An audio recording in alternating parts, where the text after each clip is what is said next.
Esto es una producción de Mindalia Televisión y Mindalia Radio, audiovisuales sin ánimo de lucro, de Mindalia.com, para aportar conocimiento y crear conciencia. Mindalia.com, la primera red social de ayuda altruista a través del pensamiento.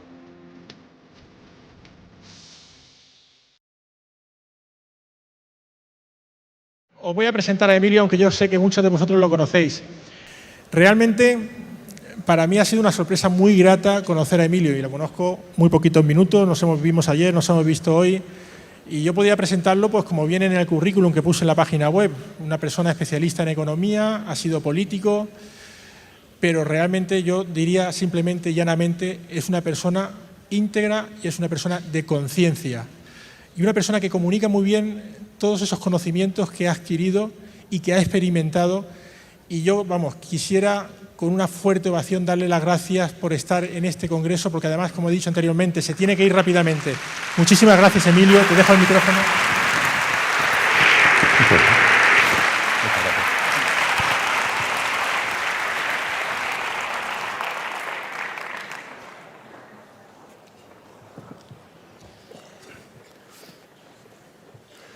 Hola, buenas tardes. Un gran saludo de corazón a todos vosotros y a todas vosotras.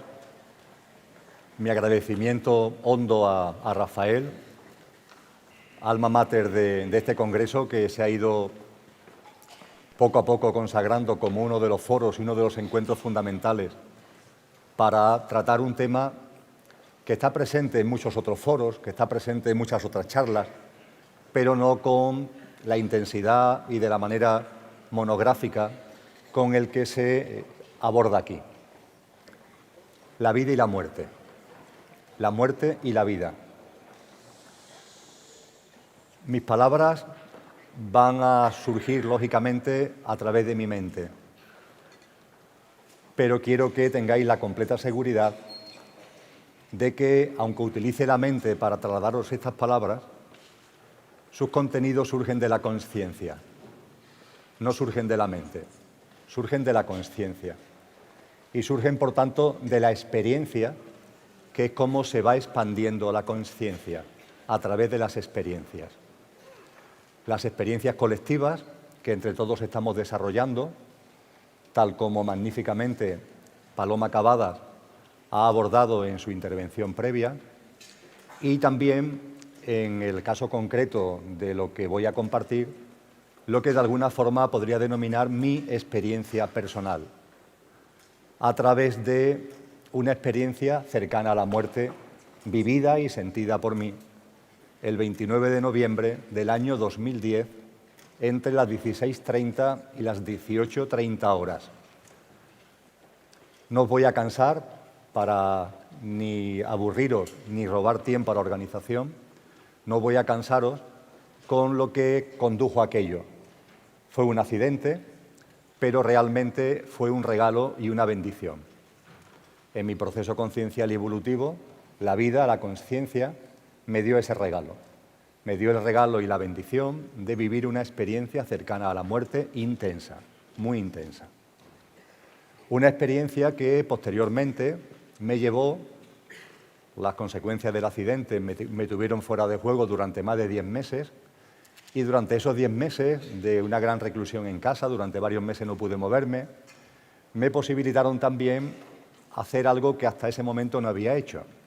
Yo había comenzado mi despertar conciencial, por decirlo de alguna forma, ya 10 años antes, pero hasta ese momento todo lo que tiene que ver con las experiencias cercanas a la muerte no me habían interesado. A partir de vivirla, con independencia de que fue muy clara, fue muy fidedigna, e incluso en el propio desarrollo de esta experiencia cercana a la muerte se produjeron circunstancias que me posibilitaron posteriormente comprobar que no eran fruto de la ficción. Ahora quizá haga referencia a alguna de ellas durante mis palabras, pero además de haber sido muy clara y de tener absoluta certeza de que no había sido fantasía, sí sentí el acercarme a otras experiencias cercanas a la muerte vivida por otras personas. Y leí y vi vídeos con relación a ello. Y pude comprobar que mis percepciones no se alejaban nada eran enormemente homólogas a las vividas y sentidas por muchas otras personas. A partir de ahí, nunca he hablado en un foro público como este, abierto, lo he hablado con amigos, con amigas, en algún foro pequeño en la ciudad donde resido, en Sevilla, pero nunca lo he hablado en una conferencia, en unas charlas. Cuando doy charlas, cuando doy conferencias, hablo de otros temas. Nunca he abordado lo que fue aquella experiencia cercana a la muerte. Sí es verdad que la he escrito. Por cierto, me costó mucho trabajo escribirla. Y tuvieron que pasar muchos años para que tuviera capacidad de escribirla. De hecho, está a vuestra disposición en el blog que gestiono, que tiene como nombre El cielo en la tierra. Poniendo en Google El cielo en la tierra, el primer enlace que sale es el enlace de este blog. Pues bien, entre los ficheros del blog, creo que está publicado a comienzos del presente año 2014, podéis encontrar escrito, redactado, lo que ahora de una forma mucho más coloquial y quizás también de una forma mucho más sentida voy a compartir con todos vosotros. Que repito, siendo mi experiencia, he comprobado, he constatado que es también la experiencia en sus protocolos fundamentales, en sus características básicas de otras muchísimas experiencias cercanas a la muerte. Lo primero, quizás a destacar, y es una obviedad porque si no, no habría experiencias cercanas a la muerte, es que lo que somos, permitirme que para no entrar en terminología espiritual, donde la mente empiece a ponerle una denominación u otra, que si espíritu, que si alma, que si atman, que si dharma, que si no sé qué, que si no sé cuánto, que si energía, que si no sé qué, lo llame el conductor, que es lo que somos, el conductor, y a nuestro cuerpo físico, al yo físico, mental y emocional, lo llame el coche. Es una terminología que además es muy simple de entender porque la mayoría de las personas actualmente tienen un vehículo, un utilitario que utilizan en su vida diaria y saben perfectamente que ese vehículo es un instrumento que le posibilita desplazarse ya a los sitios y que cuando se ponen al volante es como una extensión del propio conductor, pero no obstante se sabe perfectamente que una cosa es el coche y otra cosa es el conductor. Pues bien, lo primero a destacar, como comentaba, y si no, no habría experiencias cercanas a la muerte, es que el conductor sale del coche antes de que el coche deje de funcionar. Es decir, salimos de nuestro yo físico, mental y emocional antes de que se produzca el estertor de la muerte. Antes. No experienciamos ese estertor, no experienciamos ese momento. No experienciamos ese finiquito último, ese momento en el que la gran diferencia entre el conductor y el coche es que el coche tiene fecha de caducidad, más larga o menos larga, pero el coche vuestro como el mío tiene fecha de caducidad. El conductor no. El conductor, de hecho, aunque aquí experiencie el tiempo, vive fuera del tiempo. Y ese conductor no tiene fecha de caducidad. Pues bien, el conductor abandona el coche antes de que se produzca el fallecimiento del coche, para entendernos coloquialmente. Si no fuera así, no habría experiencias cercanas a la muerte. Si abandonáramos el coche solo cuando el coche ha concluido su funcionamiento, no habría posible vuelta. Lo segundo a destacar es que el tránsito que se inicia a partir de ese momento que salimos del coche, el tránsito, se lleva a cabo en el mismo estado de consciencia que un minuto antes de salir del coche. Tiene también esto mucho que ver con lo que Paloma ha denominado en su intervención la vida continua. Porque salgamos del coche, no se produce un cambio radical en nuestras percepciones concienciales. El conductor que somos tiene un estado de consciencia. Ese estado de conciencia, a mí me gusta llamarlo, que va del olvido al recuerdo. Hay un estado de conciencia que permanece en el olvido de lo que somos y estados de conciencia que van recordando lo que somos. Del gran olvido al recuerdo pleno de nuestra auténtica entidad, de nuestra auténtica dimensión, de lo que realmente somos. Eso es lo que coloquialmente se llama despertar, evolución de la consciencia, proceso conciencial. ese estado de conciencia que está en función del momento evolutivo, del momento conciencial de cada cual, ese estado de conciencia, cada conductor encarnado en un ser humano, cada ser humano, por tanto, tiene el suyo. En estos momentos hay sobre el planeta Tierra 7.200 millones de seres humanos, pues hay 7.280 estados de conciencia. No hay dos personas con el mismo estado de conciencia. Los hay más semejantes, menos semejantes. Los estados de conciencia no aparecen reflejados en la frente ni en las manos, pero emiten una vibración. Personas con un estado de conciencia similar notan una conexión vibracional que las atrae. Personas con estados de conciencia muy dispares sienten una disintonía vibracional que las aleja. Eso lo experimentamos en nuestra vida cotidiana. Os puede estar pasando con la persona que tenéis a vuestra izquierda o a vuestra derecha.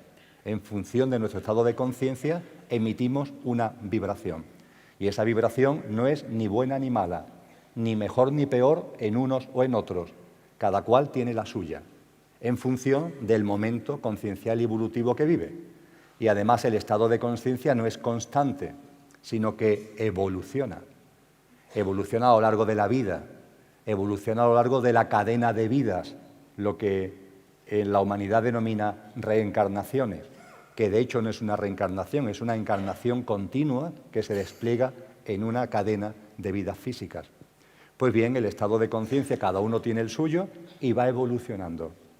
En el momento en el que se produce el tránsito, en el momento en el que desencarnamos, en el momento en el que se lleva a cabo lo que la humanidad denomina muerte, que no existe, que no es cierta, la muerte es simplemente un fantasma de la imaginación humana, es un imposible en la creación, la vida es muerte, la muerte es vida, y realmente la vida con mayúscula incluye a la vida y a la muerte y forma parte, son los ciclos dentro de la vida. Pues bien, cuando se produce este momento que es el tránsito se vive, se percibe, se siente y se es consciente de él en función del estado de conciencia que se tenga. En función del estado de conciencia que se tiene un minuto antes de salir del coche, se hace el tránsito una vez que hemos salido del coche. Esto es importante tenerlo en cuenta porque también eso produce que haya matices diferentes cuando se comparten experiencias cercanas a la muerte. Aunque hay unos protocolos, por decirlo de algún modo, que son los que yo voy a insistir más, que son muy repetitivos, no obstante, hay matices, porque no todos percibimos lo mismo durante el tránsito, porque se va a percibir en función del estado de conciencia, y ese estado de conciencia no es distinto al que se ha tenido un minuto antes de salir del vehículo. La tercera característica a destacar, una vez que he hecho referencia a que salimos del coche antes del fallecimiento y que hacemos el tránsito con el mismo estado de conciencia que teníamos un minuto antes de haberlo iniciado, la tercera característica que quiero resaltar en este foro es que en el momento en el que salimos nos convertimos en una especie de observador de lo que está ocurriendo. Es como si de ser el sujeto activo nos convirtiéramos durante un tiempo, entre comillas, ahora hablaremos de ello también, del tiempo, nos convirtiéramos en observador de lo que está ocurriendo. Es decir, el conductor sale y observa lo que está ocurriendo a su alrededor. Por ejemplo, se ve nuestro cuerpo. El coche que hemos dejado se ve ahí. En mi caso, yo me incorporé en la cama de la UCI, yo me incorporé sobre mi cuerpo. Es como si me sentara sobre él. Y yo observando lo que observé fue mi cuerpo abajo, pude ver a mi cuerpo abajo. Hay personas que han experienciado cosas como esta, que hablan de que se flota. Es otra forma también de verlo. Y normalmente estas personas, estos conductores que sienten que flotan, se van normalmente a ángulos superiores de la habitación. Pues bien, tanto incorporándote sobre tu propio cuerpo como flotando y yéndote arriba de la habitación, normalmente a un ángulo superior de la habitación, se observa lo que está ocurriendo. Ves tu cuerpo, ves la habitación, ves la cama. Si hay familiares queridos contigo que están ahí acompañándote, los ves. Si hay personal sanitario que están apoyándote, los ves. Eres consciente de las reacciones, de las emociones que se están produciendo ahí, el llanto de los familiares, lo notas, lo percibes. No lo percibes desde el punto de vista emocional que se percibía cuando estabas en el coche, pero lo percibe en términos de conciencia. Y diríamos que esta es la tercera característica, la salida del cuerpo como flotando y convirtiéndote en una especie de observador de lo que está ocurriendo. No obstante, muy pronto la conciencia vuelve a uno mismo. Es como si eso que ha estado observando ya empezara a quedar atrás y uno empieza a centrarse en sí mismo, en su propia conciencia, en lo que somos. Y ahí se produce lo que es el cuarto punto a destacar en el proceso, la contemplación de la vida que hemos dejado atrás. Vemos la vida que hemos dejado atrás. Me refiero a todos los sucesos, hechos y acontecimientos de la vida que hemos concluido.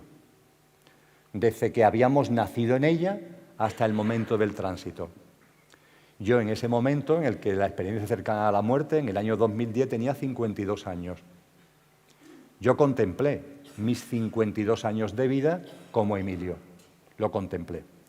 Y esa contemplación, cuando se leen cosas que están escritas o se escuchan algún vídeo, creo que no se insiste lo suficiente en que no es que lo veas como un resumen, no es que veas el tráiler de la película de tu vida. Sabemos todo lo que es un tráiler, ¿verdad? Una especie de resumen de la película. No, no, no. Se ve entera. Se ve la película entera, sin ningún tipo de excepción, desde que naces hasta el momento del tránsito. Todo se ve, sin excepción ninguna. Todas las vivencias, todas las experiencias, todos los encuentros, todos los desencuentros, todos los hechos, todas las situaciones, todas las conversaciones, todo se ve. Se ve además, si cuando viví esa experiencia tenía 52 años, podemos pensar que para ver una película de la vida de alguien de 52 años, pero completa, necesitamos estar sentados durante 52 años para ver la película entera. Bien, ciertamente eso sería así si estuviéramos en este plano, pero ya no estamos en este plano, estamos en un plano distinto, que cada cual lo llame como considere oportuno, cuántico, subcuántico, hipercuántico, ¿qué más da la denominación? Pero lo cierto es que la vida que has dejado atrás se ve íntegra, lo subrayo, íntegra, y se contempla íntegramente de manera instantánea. Instantánea. Íntegra e instantánea. No se me ocurre ninguna forma de explicarlo que no sea utilizando una terminología de las nuevas tecnologías, que cogiéramos un chip donde estuviera recogida toda nuestra vida y nos la tragáramos y ese sí nos lo tragáramos como si fuera una pastilla, y al tragarnos el chip, ¡flash!, hubiera un flash, y en ese flash ves toda tu vida que has dejado atrás. Pero las ves íntegra, pero instantáneamente. Ahí, en conciencia, empezamos a percibir que el tiempo es una ficción, que el tiempo es una ilusión mental, que el tiempo no existe. Tiene su utilidad, tiene su funcionalidad en este plano, pero realmente no existe. Y cuando abandonamos este plano, lo que vemos es que efectivamente es posible contemplar 52 años, o los días, o los meses que cada cual haya experienciado en esa vida que ha dejado atrás, íntegra e instantáneamente. Siguiente característica a compartir. Creo que es la quinta.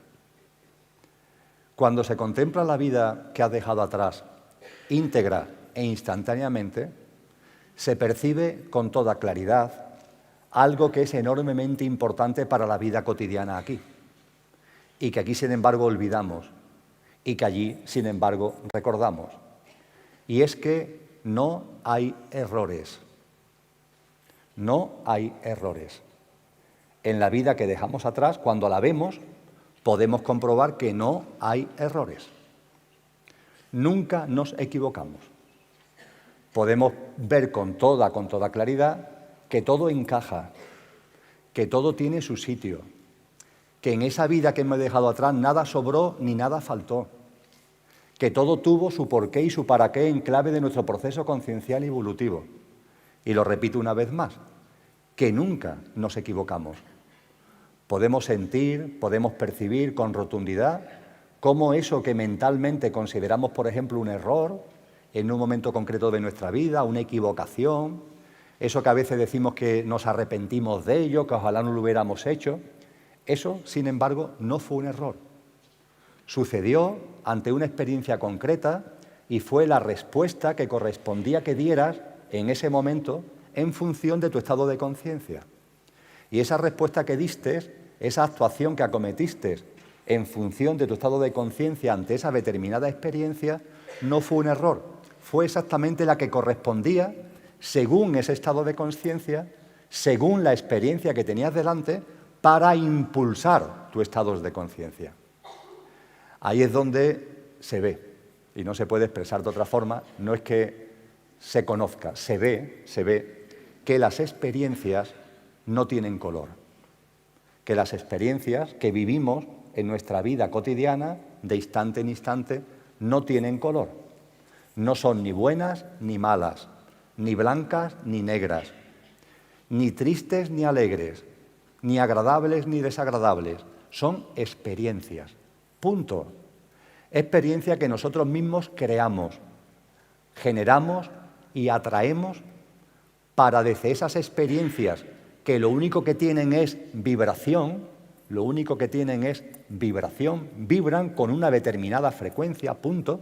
No son ni buenas ni malas, sino que unas se diferencian de otras por la vibración que emiten y la vibración que es su contenido. Esas experiencias que creamos, atraemos y generamos nosotros mismos están en nuestra vida porque con su vibración, al resonar con la vibración de nuestro estado de conciencia, impulsan nuestro estado de conciencia, impulsan nuestro proceso conciencial y evolutivo. Es así de sencillo, es así de simple, pero también es así de rotundo. Estamos creando continuamente nosotros, no los otros, nosotros mismos. Estamos creando hechos, situaciones y circunstancias y estamos atrayendo a nuestra vida a personas que con su vibración, al resonar con la vibración de nuestro estado de conciencia, impulsan nuestro proceso conciencial y evolutivo. Y eso que llamaste error no fue un error. Fue algo que sucedió, una experiencia que viviste y a la que respondiste como tenías que responder en función de tu estado de conciencia de ese momento concreto y eso contribuyó a impulsar tu estado de conciencia. Obviamente esto aporta una enorme paz, aporta una enorme seguridad, aporta una enorme tranquilidad y aporta un discernimiento profundo de que por la vida tenemos que ir muy descargados de tanta preocupación por el que hago o por el que dejo de hacer, por el que pasa o que deja de pasar. Cualquier cosa que ocurra la estáis decidiendo vosotros desde vuestro interior. La estáis provocando, generando, creando, atrayendo desde el conductor que soy. Curiosamente, el coche, el yo físico, mental y emocional, discute las decisiones del conductor. Es algo divertido. Experiencias que el conductor está creando, el coche, la mente, el yo físico, mental y emocional, las etiqueta y dicen, pues esto me gusta, esto no me gusta, esto está bien, esto está mal. Oye, coche, cállate. Soy yo como conductor el que está creando esas experiencias y las estoy trayendo a mi vida para impulsar el proceso conciencial. El mío, que a su vez es el de todos, por la interacción que hay con lo colectivo. Esa es la razón de esas experiencias. Y el conductor no entiende de blanco o de negro, de agradable o desagradable. Eso lo computa la mente, eso lo computa el coche. El conductor que somos, eso no lo computa. Lo único que computa son los estados vibracionales, las frecuencias vibracionales y cómo la vibración de las experiencias, al interaccionar con la vibración de tu estado de conciencia, impulsa tu proceso conciencial y evolutivo que tiende al recuerdo de lo que somos, recordar lo que realmente somos, conductores que hemos encarnado en este plano humano y que utilizamos un yo físico, mental y emocional, es decir, un coche, para vivenciar, para gozar, para disfrutar, para conocer, para saborear lo que este plano es, lo que la experiencia humana es. En el conocimiento profundo, además, de que esa vivencia la hace suya toda la consciencia, no solamente la mía, sino la de la creación entera. Todas esas experiencias que yo saboreo, las saborea toda la creación, porque esa consciencia que está en mí es la consciencia. Esa consciencia que es el conductor es la consciencia. También ahora me referiré a ello. Pero para dar un pasito más, y antes de darlo, lo vuelvo a compartir de corazón con vosotras y con vosotros. Se ve la vida íntegra e instantáneamente y se comprueba que no hay errores, que todo ha tenido su porqué y su para qué, que aquel acontecimiento que tú denominaste error puso en marcha, por ejemplo, una cadena de causa y efecto, que provocó aquello y que provocó esto y que provocó aquel encuentro y que provocó... Todo se ve. Se ve, por supuesto, más allá de la mente. La mente ya se ha dejado atrás, se ha dejado en el coche al hacer el tránsito y esto se percibe desde la consciencia. Siguiente punto que quiero compartir. El acompañamiento. El tránsito no lo hacemos solos, sino que lo hacemos acompañados. Importante, ese acompañamiento se ve más o se ve menos en función del estado de conciencia. En función del estado de conciencia. Vuelvo a repetir, lo comentaba anteriormente, que hacemos el tránsito en el mismo estado de conciencia que tuviéramos antes de iniciar el tránsito. Si el estado de conciencia en el que estamos es un estado de conciencia de gran olvido, si es un estado de conciencia muy ligado a lo material, muy ligado a lo puramente físico, va a costar más trabajo percibir el acompañamiento. En cambio, si el estado de conciencia es un estado de conciencia abierto, que ya ha empezado a recordar lo que somos, que ya ha empezado a entender que hay otras realidades que no es puramente la realidad material, cuando eso ya en vida se ha empezado a percibir, es mucho más simple, es mucho más directo la percepción de ese acompañamiento. Pero el acompañamiento, lo veamos más o lo veamos menos, está ahí.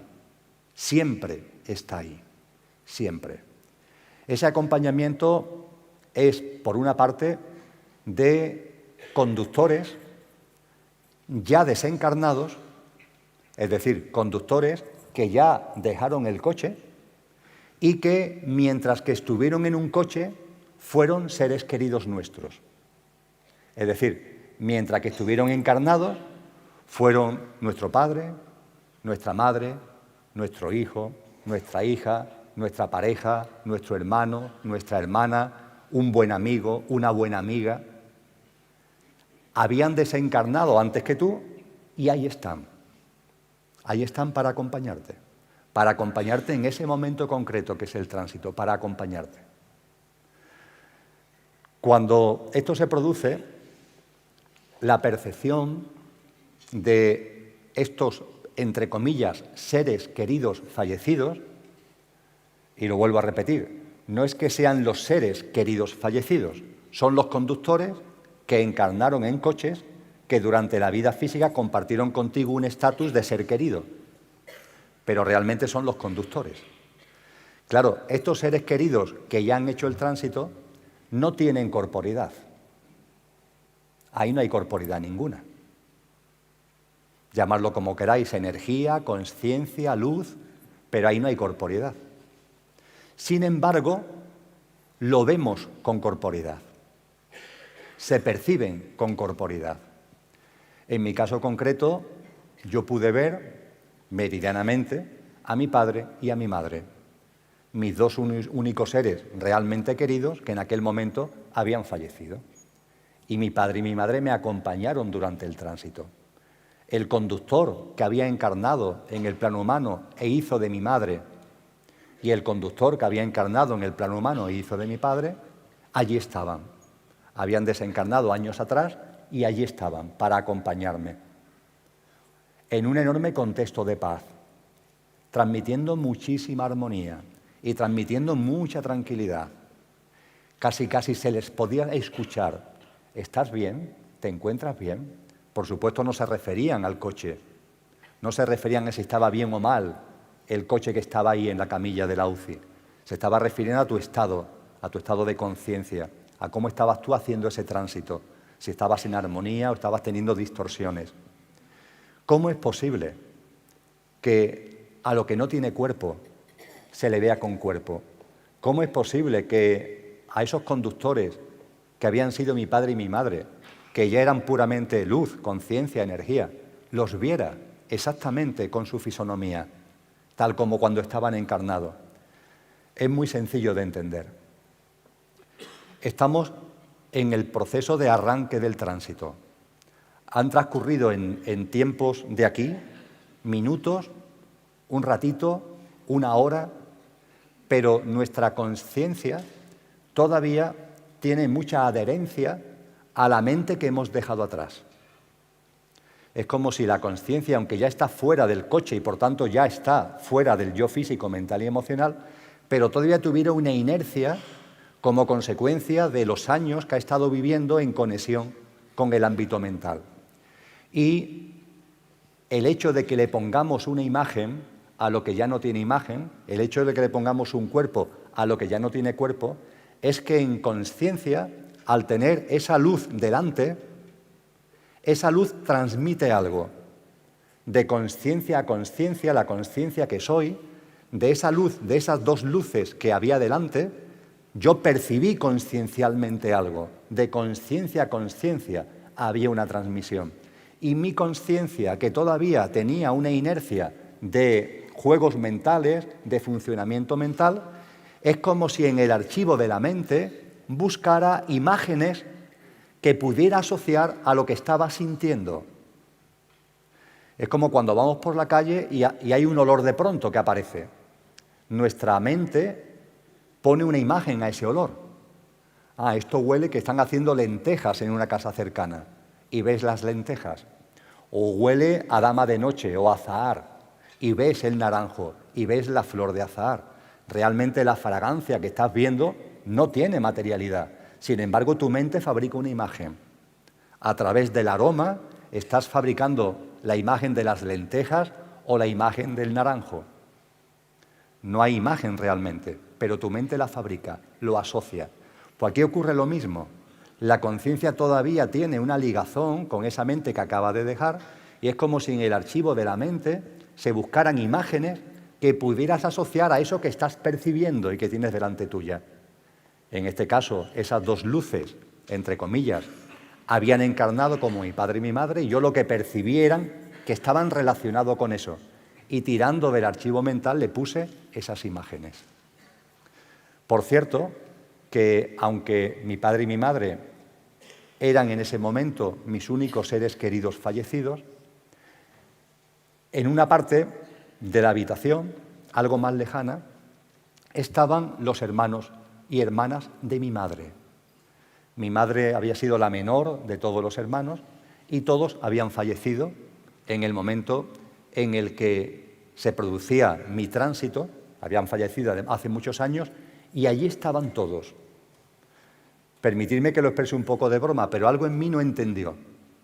¿Qué hacían mis tíos allí cuando de hecho yo había tenido muy poca relación con ellos porque habían muerto cuando yo era relativamente joven? Pero allí estaban. Y lo más curioso, hablando de algo que sucede en casi todas las experiencias que vivimos, de tránsito o no tránsito, que tienen que ver con la conciencia. Siempre hay un hecho que sirve para que confirmemos ante nuestro descreimiento, ante lo que nos cuesta creer la verdad, lo real, siempre hay un hecho para que despejes las dudas mentales. Pues bien, en concreto, entre los hermanos de mi madre, hermanos y hermanas de mi madre, había una tía mía, mi tía María, que no había fallecido. Y estaba allí, pero no había fallecido. En aquel momento lo vi. No pregunté, lo vi. Allí estaba mi tía María.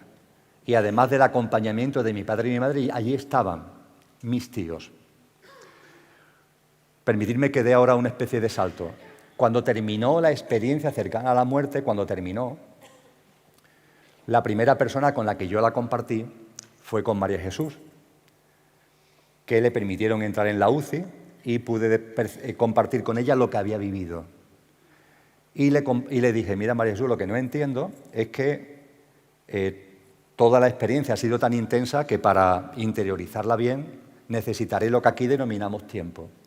Pero así, a bote pronto, lo que ahora mismo me origina más distorsión es que en los que me han acompañado en el tránsito estaba mi tía María, a la que María Jesús, por supuesto, conoce, faltaría más, y mi tía María no ha fallecido.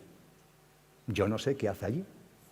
Cierto que mi tía María tenía en ese momento 101 años, pero era una persona que jamás había enfermado, era enjuta, muy vigorosa y se mantenía en plena forma.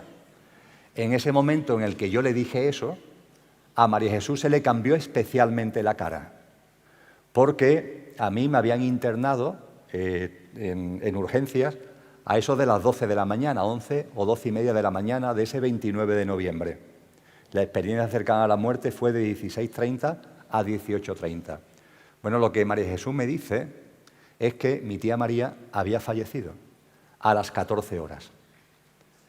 Cosa que yo no tenía conocimiento posible porque había sido internado en la UCI y fuera de juego, estaba fuera de juego desde las 11 y media, 12 de la mañana aproximadamente. Desde este momento que os he compartido, una vez que la experiencia cercana a la muerte pasó, yo he aprendido a mantener el contacto con mi padre y con mi madre. Los tengo ahora, están aquí conmigo, siempre me acompañan. Y compartiendo con ellos, con esos conductores que encarnaron en lo que fueron mi padre y mi madre, compartiéndolo con ellos, digo, oye, ¿y esto que ocurrió en esa experiencia cercana a la muerte, cómo es posible? Y en expresión muy coloquial, por favor, muy coloquial de mi madre, dice, no, Emilio, es que yo contigo venía a hacer un 2x1. Te estaba recogiendo a ti como mi hijo, pero estaba con mis hermanos recogiendo a María, porque María nunca había tenido, entre comillas, familia, es decir, nunca tuvo pareja, nunca tuvo hijos, era soltera, y fueron los hermanos los que vinieron a recogerla. Y mi madre estaba haciendo efectivamente un 2x1. Me estaba recogiendo a mí y estaba recogiendo a mi tía María. Pero os podéis imaginar que cuando tú vuelves de una experiencia cercana a la muerte, el que ocurran cosas como esta, si la mente todavía quiere plantear algún tipo de duda, te las despeja por completo, porque era imposible que yo tuviera conocimiento de que mi tía María había fallecido. Sin embargo, estaba allí, yo la vi. Y los hermanos de mi madre no estaban para acompañarme a mí, estaban acompañando a mi madre y su misión, por decirlo de alguna forma, era el acompañamiento a mi tía María. Por tanto, el tránsito lo hacemos acompañados por aquellos conductores que en su anterior vida física habían estado encarnados en lo que denominamos seres queridos. Y el acompañamiento no termina aquí, no termina aquí. El acompañamiento tiene también el de, vamos a denominarle entidades, que por algún motivo, por el que sea, en vuestra vida física hayáis tenido una conexión consciencial y espiritual. Permitidme que lo circunscriba mucho al ámbito religioso, aunque esto va mucho más allá del ámbito religioso. Ese santo o esa santa, esa persona que vosotros habéis percibido en algún momento que ha sido o ha servido como vuestro maestro, entre comillas, como vuestro guía, esa entidad de la que en algún momento, por ejemplo, habéis percibido que en vuestra vida habéis tenido mensajes o algún tipo de conexión.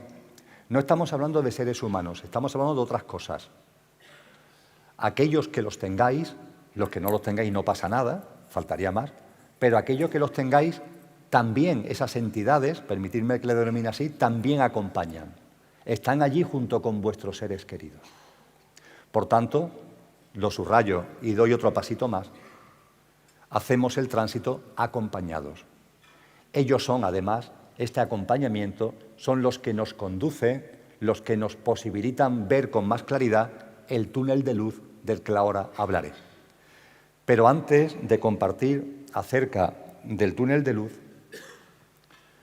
quiero hablar de la multidimensionalidad.